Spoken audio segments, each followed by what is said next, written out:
إيمان مفصل آمنت بالله وملائكته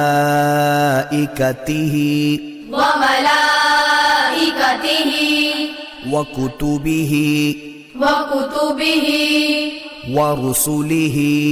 ورسله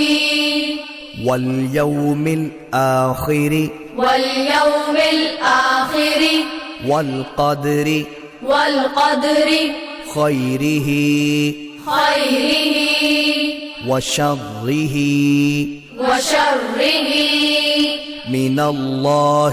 من الله تعالى والبعث بعد الموت